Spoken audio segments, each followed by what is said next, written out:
How's it going, guys? SGM here, and today we are going to be talking about the brand new 2024 Skullgirls mobile roadmap.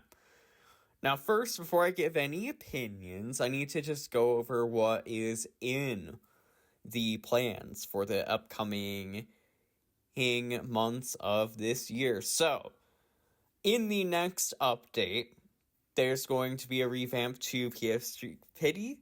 An art gallery with stat buffs is being added, and a fighter balance pass is being made.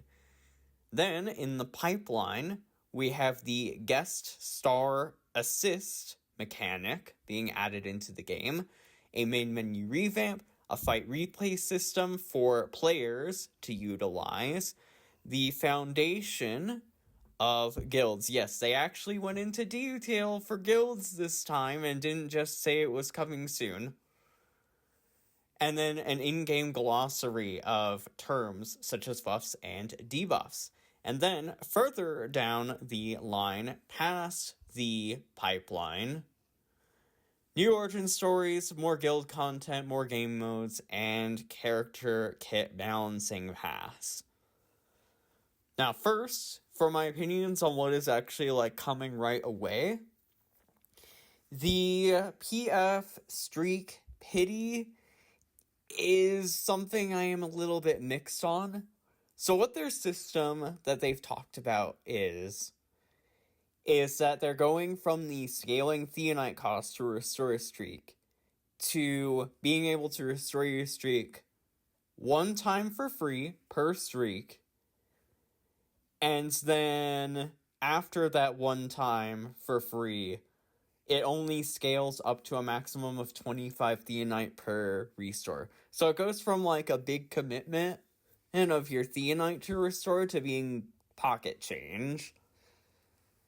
And while this is actually great for less skilled players and them not feeling as bad, I am worried that this is going to create a bit more score inflation by allowing more players to stay, more skilled players to stay in 500% for longer, which also means that they can just score the highest amount of points for longer.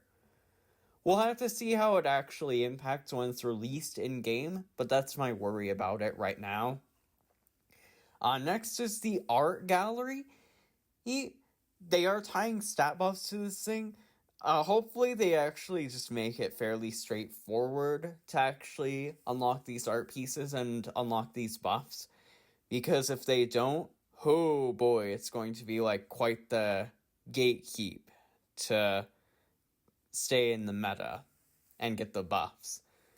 And then a fighter balance pass is always exciting. There are still plenty of very mid variants in the game that could use some love. For sure. We'd have to see what they actually do with it, of course. But yeah, that will do it for what is coming right away. Now for my thoughts on what's in the pipeline. So the guest star system, it seems like it's interesting. It certainly also has a lot more variety than some other assist systems I've seen in the mobile fighter space before. Because on the page, for example, they showed that their first assist that they're working on is Minette, and they showed her doing a command grab with a blender. And that is actually just much more interesting than anything MCOC is doing with their relic system and just the same 3-hit combo thing that every single relic in that game has. So yeah, ultimately how impactful these attacks are, we're gonna have to see way more, and also which other characters they do for the initial lineup of these guest stars other than Minette. But yeah, there's definitely quite a bit of promise in this system. A main menu revamp. I haven't had too many problems with how the menu is right now. However, I do understand why they would want to do this, because there's just going to be so much more modes and content being added to the game down the line. So I can see why Hidden Variable has decided to actually go for a main menu revamp. The fight replays are going to be a huge boon for the entire player, content creator or otherwise. You get to just do so much stuff with the fight replay system. You get to share fights, you get to analyze defense. You can actually care about your defense, by the way. That was something I had complained about in the past, was that defense was boring to invest in because you never actually got to see your defense in action in being hard. Now you can do that with the fight replay system.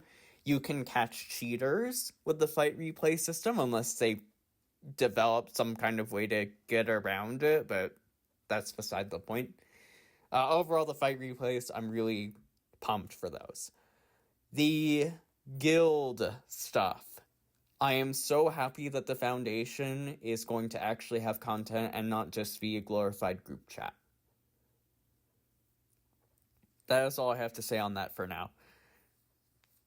And then an in-game glossary is a nice step for accessibility in mechanics. But I do also wish that they would actually go a step further.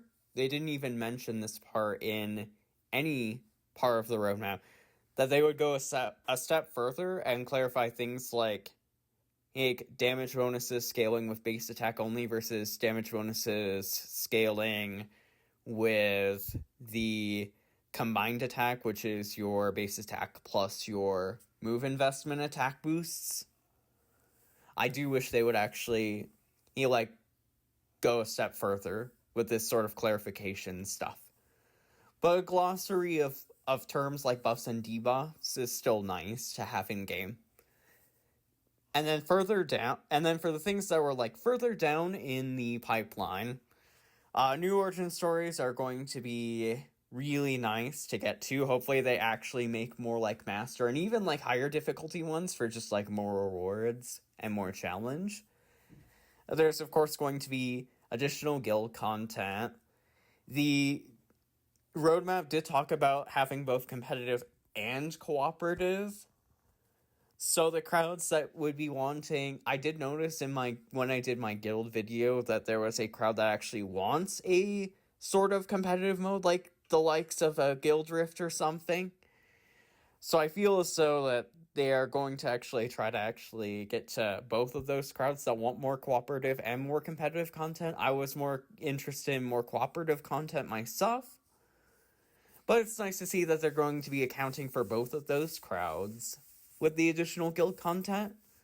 More game modes. They didn't actually really say what they're trying for more game modes, so that's just kind of up in the air. And then the big one in this section, the character kit pass. Oh boy. We get to actually finally see if they can give Band more than stun and bleed. But that one's also kind of up in the air because at the end of the day, they didn't say what their exact plans for the character kit balancing pass is going to be, other than buffing Band. So yeah, that's going to do it, everybody. I would like to thank you all very much for watching. I am overall pretty happy with how this roadmap has turned out. There's nothing offensively terrible about it. But yeah, take care, everybody. Bye.